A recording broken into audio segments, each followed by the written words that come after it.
Every year, these 2 weeks of VBS, my goal is to not trip on the flooring up here. Well, hopefully you do recognize, maybe a little bit, whether it's Star Wars or Star Trek, the spaceship kind of theme and motto here. And if, again, you grew up watching Star Trek, you know that the mission of the Starship Enterprise was to boldly go where no man has gone before.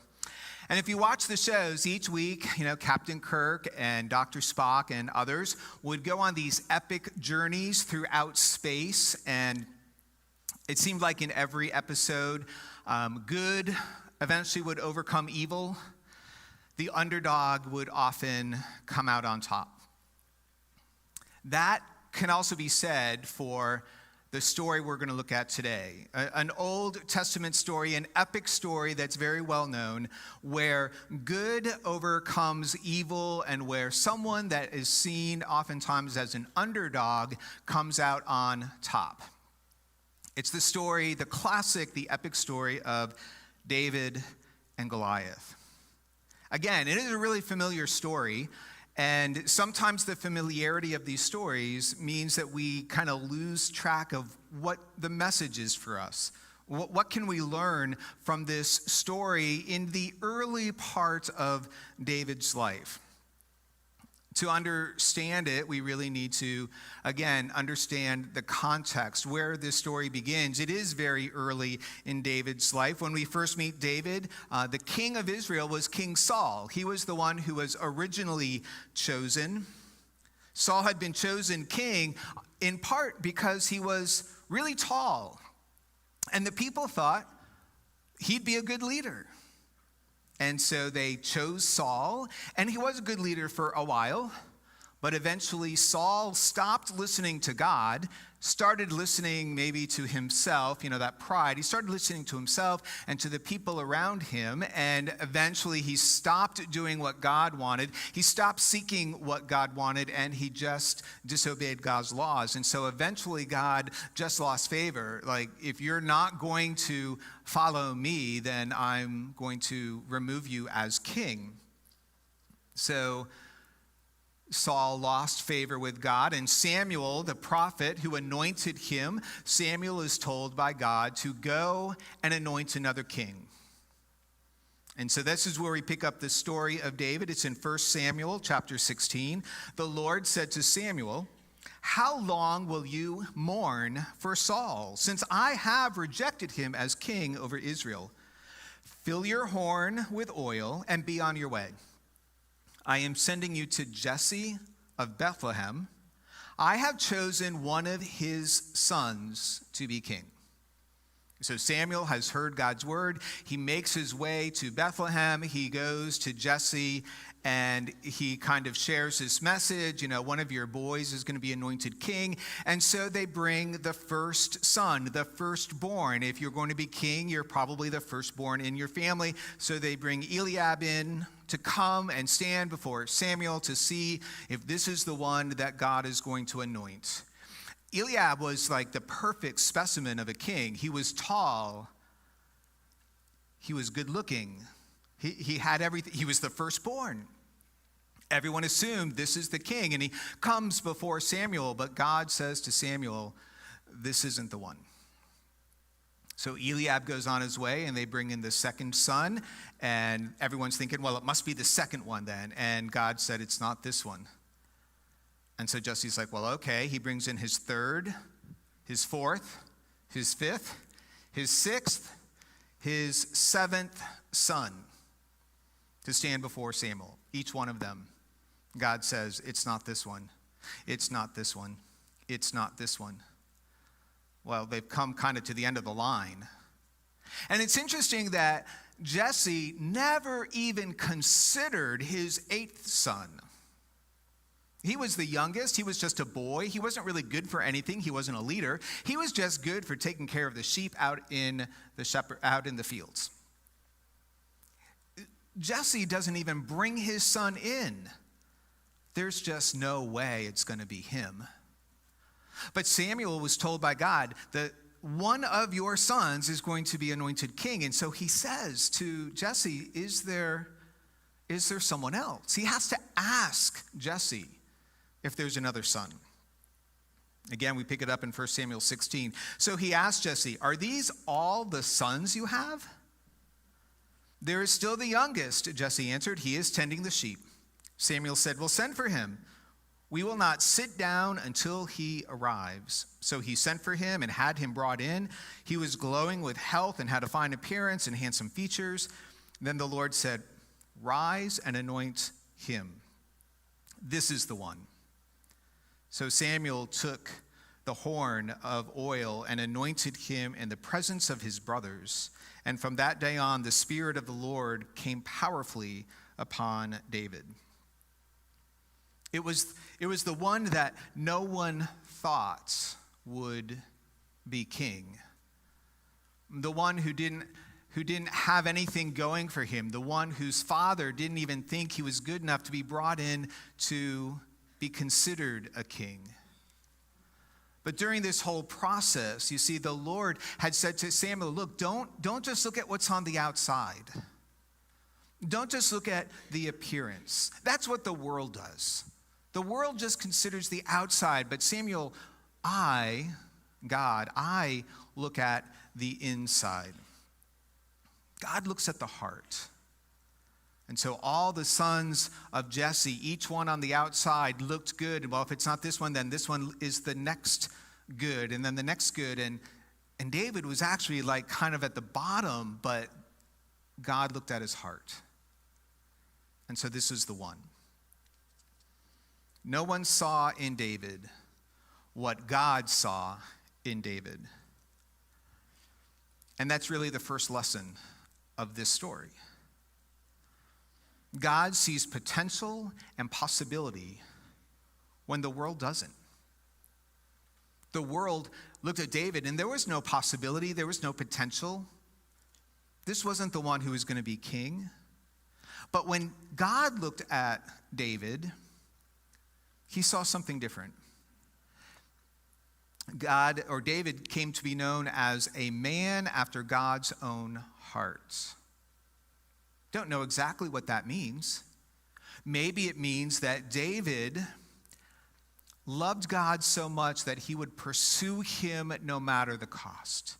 That there was just this constant thirst, this passion to know more of God. David is the one who wrote most of the Psalms, or many of the Psalms that we read in the Bible. And many of those Psalms talk about a longing and a thirsting for God. As a deer pants for streams of water, so my heart longs for you, O God. And so maybe what God sees in David is this passion to just know more, to love more, to give himself more to God. Maybe David just looked at the world the way God did. You know, it's not just the love of our heart. Maybe it's how our heart helps us to see the world. Maybe David just saw the world a little bit more like God sees the world, and so that's what made him so unique and so special. We don't know. What we do know is that God looked beyond the outer appearance and saw the possibility and potential of this young man. God sees possibility and potential when the world doesn't. Our world just looks at the outside. Our world just looks at appearance. Those who get rewarded in life often are those who look good. In gym class, it was always the tall people who were chosen first for basketball, right? It was the fast runners who were chosen first on a relay team or a soccer team. In high school, if you didn't look the part, then you didn't fit into the group. The outward appearance is what they were judged by. In business, if you don't look professional, you're not going to get the job. But it's really in the entertainment industry where the outward appearance matters the most. Doesn't matter how talented you might be. You're not going to become a movie star or a singer if you're just not attractive. Let's face it, there just aren't a lot of unattractive movie stars, entertainers. The outward appearance matters more than what anyone might have on the inside. You know that old saying, you can't judge a book by a cover? Well, we are quick to judge people by what we see. One of the great things, I don't know if you watch shows like American Idol, but one of the great things about that show is you see the backstory of the people. Because not everyone who comes to audition looks like there could be an idol. Not everyone looks the part, and yet we get to see some of their backstory. In August of 2008, a 47-year-old woman from rural Scotland took the stage at Britain's Got Talent. She did not look like an idol or a superstar. And everyone in the auditorium judged her by how she looked. The judges were rolling their eyes. They focused in on some audience members, and when this woman said that, it was her desire to be an entertainer, and she named some of the people that she wanted to be like, and the audience were laughing, rolling their eyes. They're like, no, you're never going to be a superstar.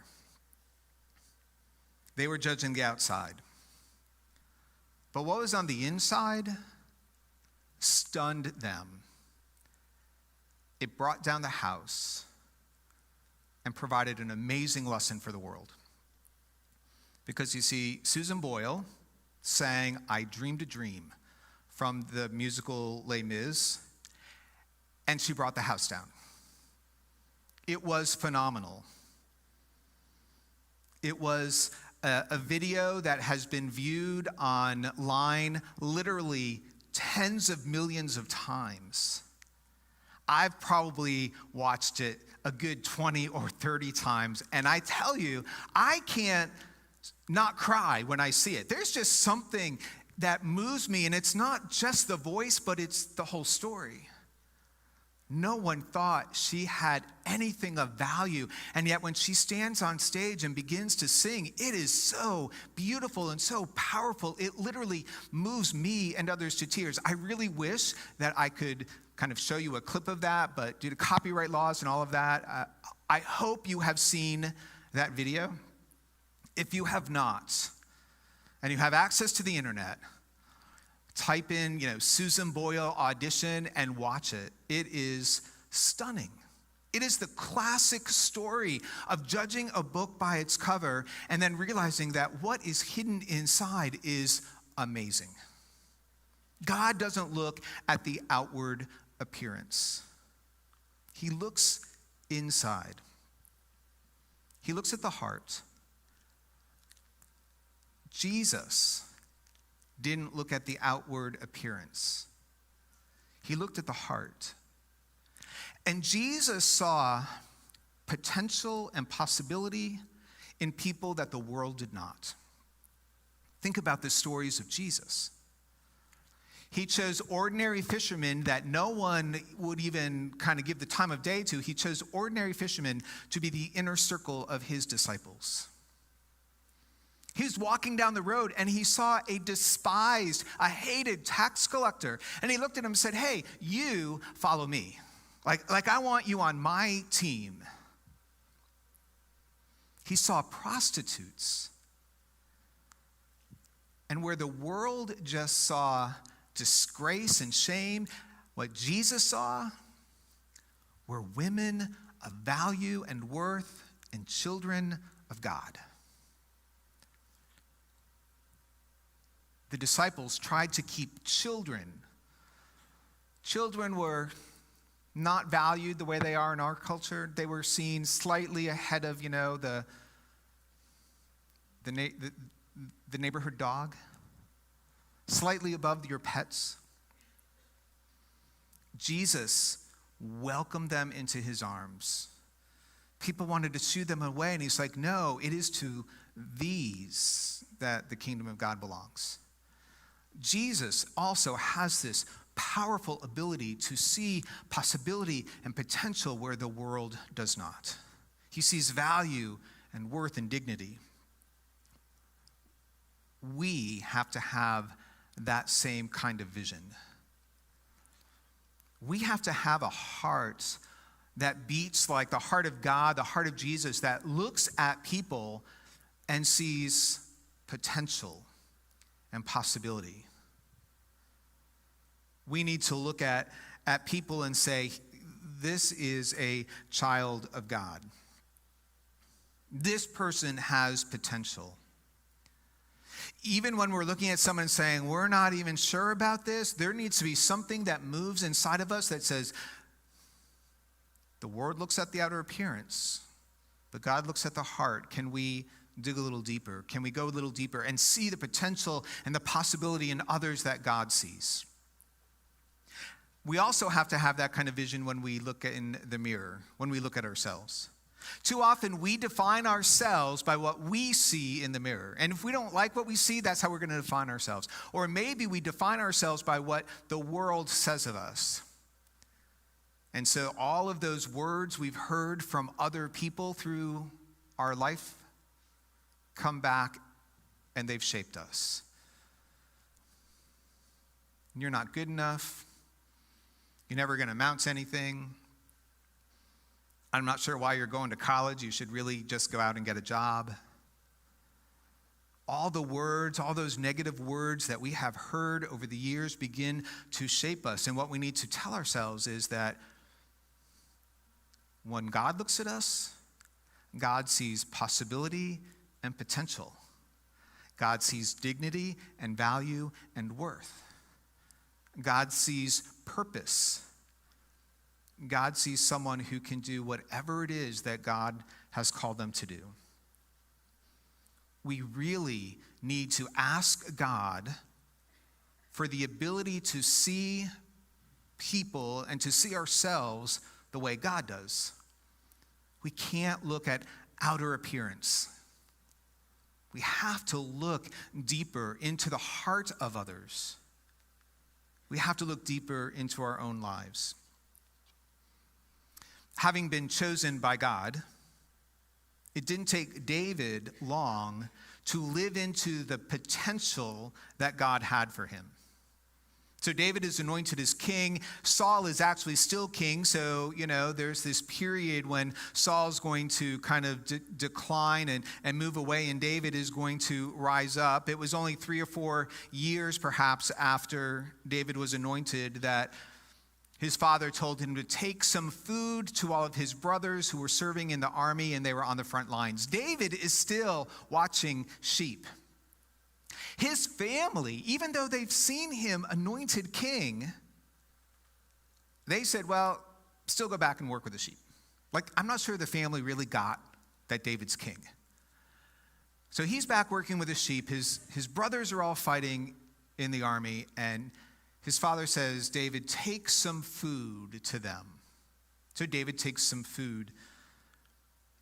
And on the front lines, we have the Philistines on one mountain, and we have the Israelites on another mountain, and there's this huge valley in between. And they're kind of at a stalemate. And for 40 days, a warrior of the Philistines came down into the valley and taunted the people of God. Every morning, every night, a giant named Goliath marched down the mountain into the valley, taunted God's people, and went home. This is, again, where we pick up the story now in 1 Samuel chapter 17. A champion named Goliath, who is from Gath, came out of the Philistine camp. His height was 6 cubits and a span. 9 feet 9 inches. A cubit and a span, 6 cubits and a span, 9 feet 9 inches. He had a bronze helmet on his head and wore a coat of scale armor of bronze weighing 5,000 shekels. His armor weighed 125 pounds. On his legs he wore bronze greaves, and a bronze javelin was slung on his back. His spear shaft was like a weaver's rod, and the iron point weighed 600 shekels. Just the point of the javelin weighed 15 pounds. His shield bearer went ahead of him. Goliath stood and shouted to the ranks of Israel, "Why do you come out and line up for battle? Am I not a Philistine? Are you not the servants of Saul? Choose a man and have him come down to me. If he is able to fight and kill me, we will become your subjects. But if I overcome him and kill him, you will become our subjects and serve us." Then the Philistine said, "This day I defy the armies of God. Give me a man and let us fight each other." On hearing the Philistine words, Saul and all the Israelites were dismayed and terrified. There was no one among the Israelites who was going to go and fight this man. What they saw on the outside terrified them. He is 9 feet 9 inches tall. He is covered with this protective armor that probably gleamed in the light. He had this huge weapon. What they saw terrified them.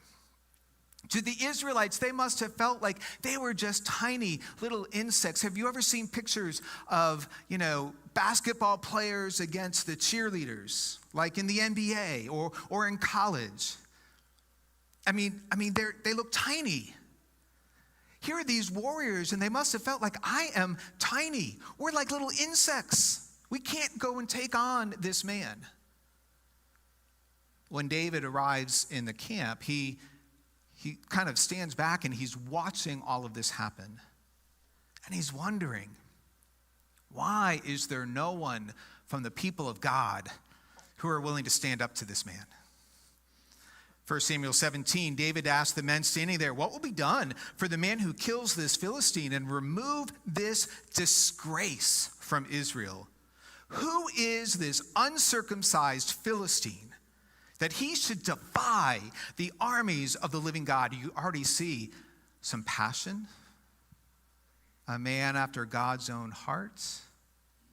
How dare this man defy God? When David's brothers heard all of this, they can still only see in their brother, the youngest son, the little brother, who's only good for watching sheep. And they make sure that David knows this. Again, "Why have you come down here? And whom did you leave those few sheep in the wilderness?" Like, you only had a little task. Just a few sheep. Who'd you leave that with? "I know how conceited you are," speaking to David. "I know how conceited you are, how wicked your heart is. You came down only to watch the battle."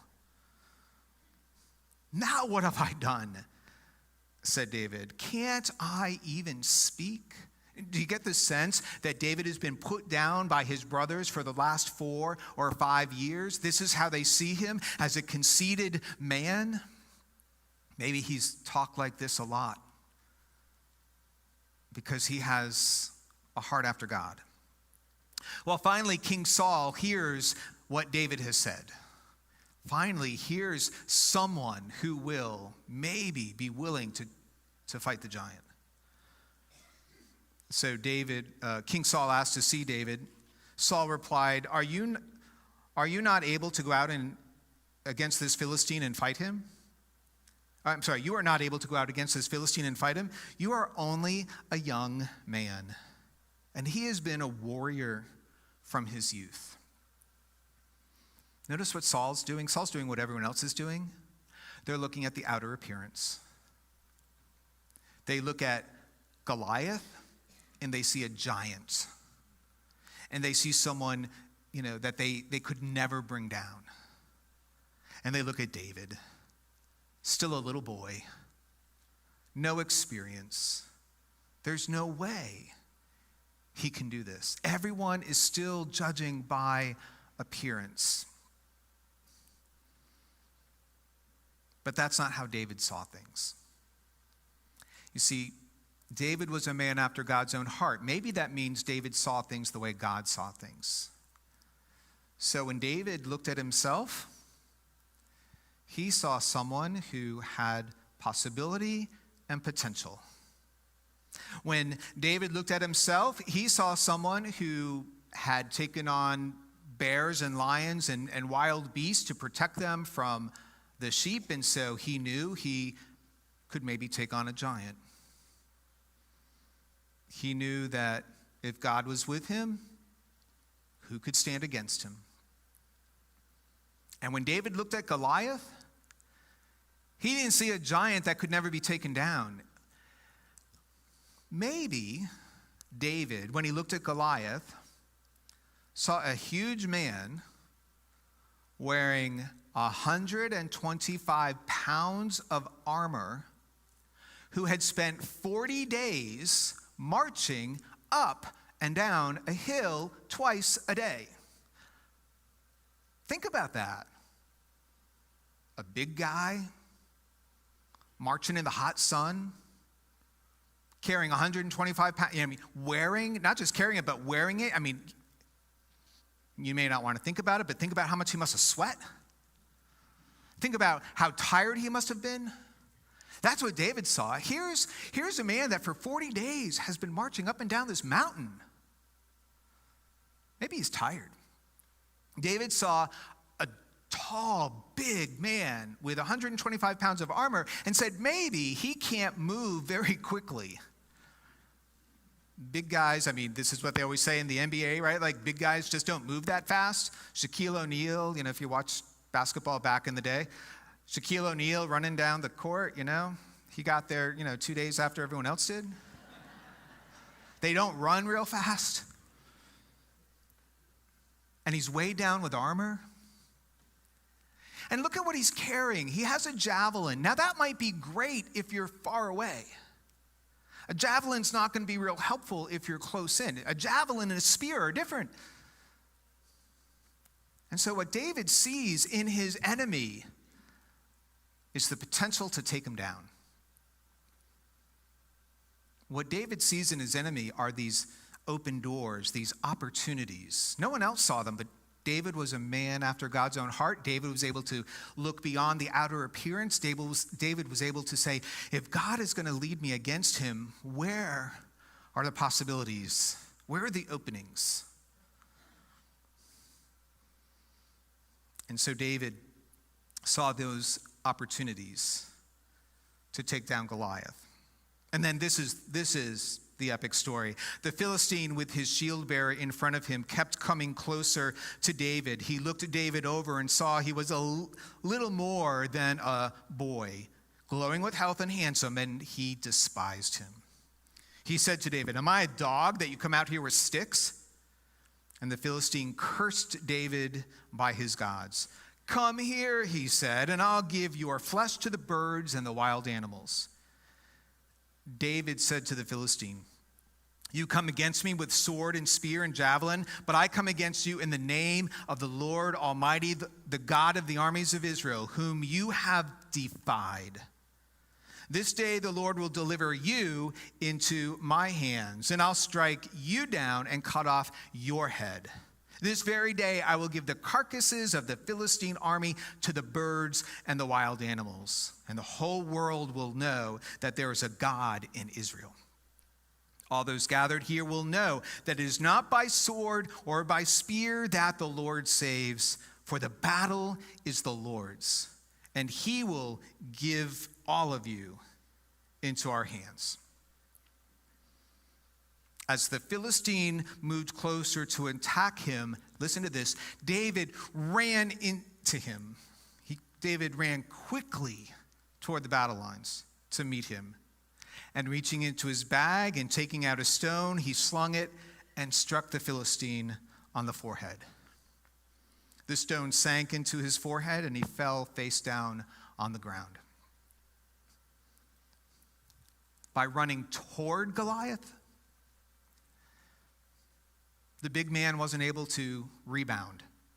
He could quickly change path. His size and weight would not allow him to change course. David had the upper hand. David's experience with a slingshot, not the kind of slingshot we think of, but you put a rock in this slingshot and you spin it around and then you let it go. His experience with that gave him the tactical advantage. David knew exactly what to aim for because he's wearing armor. The only place to aim for is the head. You see, David saw the opportunities.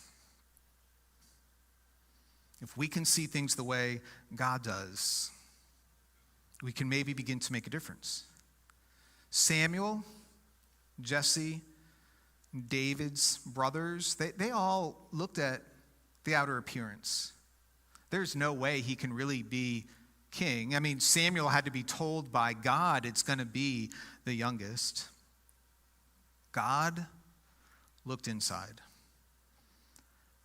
In David, God saw a heart that loved him so much that he would not allow this giant, this Philistine, to defile God or God's people. His passion for God literally burned within him. Because he had a heart after God, he knew his God-given potential and the experience that he had. He knew how God had used him in the past and that God could and would use him in the future. And when he looked at the scenario, he said, I can do this because look at all the problems here. It's not a hopeless situation. He's tired. He's huge. He can't be quick. And he doesn't have the right kind of armor, or he doesn't have the right kind of weapon. He saw the opportunity. He had a mind that looked at things the way God did. David saw things the way God did. And because of that, and because of his faith and trust in God, he took down the giants in his land. It's a second lesson for us. When we begin to see things God's way, the potential, the possibility we have, that hopeless situations are never hopeless, that God always provides us open doors and opportunities, that God's faith and trust can be there for us. When we begin to see things God's ways, we can take down and defeat the giants in our land and in our lives. We all face giants. We face giants personally, those hopeless situations that we think this is never going to change. My marriage just is what it is and it's never going to get any better. My job is what it is, it's never going to get any better. We look at hopeless situations and just think they're hopeless. Or we look at ourselves and we say, you know what? Everything everyone ever said about me is true. I'm really never going to be able to do more than what I'm doing right now. I just don't have what it takes. There's nothing that God can or wants to do with me. But if we can begin to see things God's way, God has created me for a purpose. There's potential that God sees in me that no one else does, and there is the possibility and the opportunity to do something epic for God. We begin to look at life that way, and whatever the giant is that comes against us, we can defeat. We can tear down the giants in our lives that try to hold us down. We can defeat the giants in the world. We see hopeless situations in the world all the time, every day. We turn on the news and we hear about things over and over again, and we think, well, nothing's going to change, nothing's going to change, nothing's going to change. And certainly, I am nobody. I don't have anything to offer. I can't make a difference in this. That's how the world looks at it. We need to look at it differently. Well, I don't know. Am I being called to step out in faith and trust? Am I being called? Does God have a purpose for me in this endeavor? Is there a potential to bring down this giant that maybe I'm the only one who sees? Can we begin to see things God's way? Every one of us has the potential. Every one of us has the possibility of bringing down a giant in our life, in our family, in our community, in our world. Because every one of us has the ability to look at things the way God does. And maybe it is just one small act of kindness that begins a ripple effect that makes a community more gracious, more accepting, more loving. Maybe it really is consistent prayer on our knees every day that is going to change the heart of someone we love, heal a broken relationship, restore a marriage.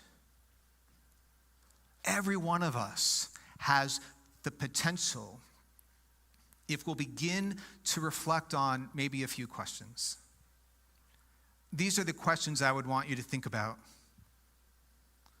Who has God created you to be? Who has God uniquely created you to be? Don't look at yourself the way the world does. Look at yourself maybe for the first time the way God does. What has God created you? Who has God created you to be? What gifts has God given to you? Maybe it's just an innate natural gift that you have for something. Maybe it is a skill that you have honed over years. David had a skill that had been honed over years. He knew how to use a slingshot. He had taken down wild beasts. I'm sure the first time he used it, it didn't work very well. But you know, when you're watching sheep, there's nothing else to do. They're kind of slow, dumb animals. So I'm sure that he practiced on, I don't know, I hate to say this, but I don't know, rabbits, squirrels. He had to practice somewhere to learn how to protect the animals. What skill have you crafted and honed that God can use? What passions and interests move you and motivate you? You see, that's what David had. He had a passion for God. How dare this Philistine talk to us this way? Because he's actually talking to God that way. How dare he do that? What passions, what interests move you and motivate you so that you'll take that small step of faith, that you'll step out to try something? Where's God opening a door in your life? Maybe you see a solution to a problem that no one else sees. Maybe you see the solution to a problem that no one else sees. You're going to sit on it? Or do you see an open door? You know what? If I step out and try this with the faith and trust of God behind me, it can work. How can you boldly go where no one has gone before? How can you take an epic journey and say, God is with me, and so this is where we're going? Because the battle belongs to the Lord. Each one of us has the potential and the possibility to bring down a giant. In a couple of weeks, we're going to be really excited to welcome Archie, and I'm not even going to try to say her last name, but she and her husband are from Raising Hope Ukraine. We've supported them for a number of years since the war started, and what started as a simple ministry before the war, trying to reach out to children, to orphans, to families, when the war started, was nimble and quick enough to turn on a dime, and they suddenly started realizing that all of the people fleeing the big cities were coming right through their village, and so they had now this opportunity to minister to refugees who many of them just passing through as they were making their way to Moldavia or other nations, and they had this opportunity to give them hope in the midst of hopelessness, and so they created this amazing ministry. And Archie's going to be here to share with us kind of where they are now. The war still continues on, and we encourage you to just come and to hear that in a couple weeks. They saw open doors, they saw potential, they saw opportunity, and they stepped into it, and they have really changed their land. There's another story from the war in Ukraine that reminds us that when we see the potential God has given us and offer the gifts we have to God and to others, that epic things can happen. Last summer in the city of Kiev, there was a 15-year-old boy who loved to fly drones. And so he posted on a social media page in his village that He loved to fly drones, and if that could be useful to anyone, he would offer it. The civil defense minister in Kiev saw that, reached out to him, and said, you know what, we could use your help. If you can fly your drone over the advancing Russian troops, there was a Russian column moving on Kiev. If you can fly your drone over that Russian troop, tell us what's there, give us exact coordinates, maybe we can do something. And so he flew his drone over the Russian troops, the Russian, tanks and artillery that were moving in on Kiev. He took pictures and sent it to the civil defense. He and his dad, marked the coordinates, gave it to the civil defense minister, who passed it on to the Ukraine artillery, who in 10 minutes sent missiles and took out a Russian column. A 15-year-old boy. The civil defense minister didn't even know he was a kid. Here's a 15-year-old boy, maybe about the age of David, taking on a Russian, army, because he knew that he had something to offer. I don't think, his name was Andrei. I don't think that Andrei saw himself as an underdog. I mean, that's how we look at it, right? An underdog taking on the Russian army. I don't think he saw himself as an underdog, because he knew what he had and he knew what he could do. I can easily fly a drone. I can give you coordinates, sure, not a problem. And he did his part, one small step, and it made all the difference. An epic story of taking down a giant. I don't think he saw himself as an underdog. He just took a small step. I don't think David, we look at David and Goliath, and what do we call it? The classic underdog story. I don't think David saw himself as an underdog. That's how the world saw it. I don't think David saw himself as an underdog. And I don't think it was boastful and prideful. I think he just knew who God created him to be. The king, a leader, someone who's going to make a difference, someone who's going to lead God's people. I think he knew what gifts and skills he had. I've taken down bears and lions. I can take down a giant.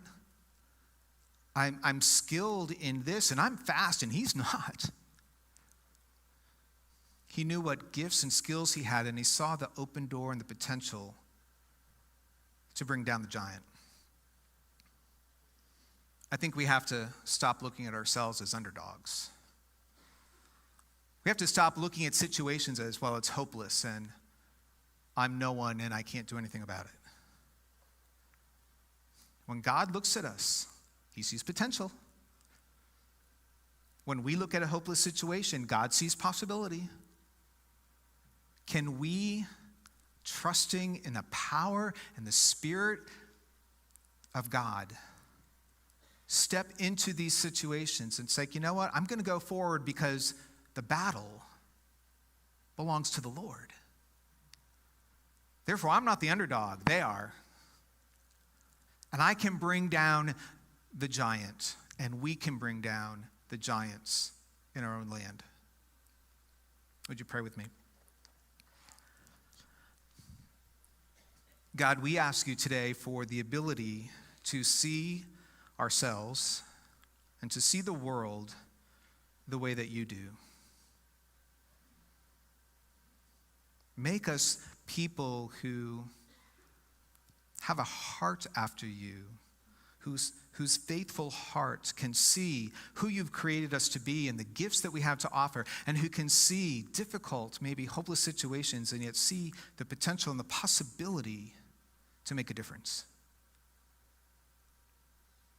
And then, God, give us the faith and the trust, knowing that we are not underdogs.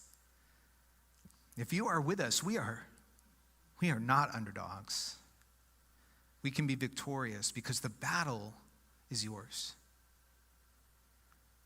God, I just pray for the eyes and the eyes of our hearts to be able to see ourselves and to see others the way that you do, and to see the world around us the way that you do. so that we might be able to make an epic difference in this generation and in all the generations to come. We ask this in Jesus' name. Amen.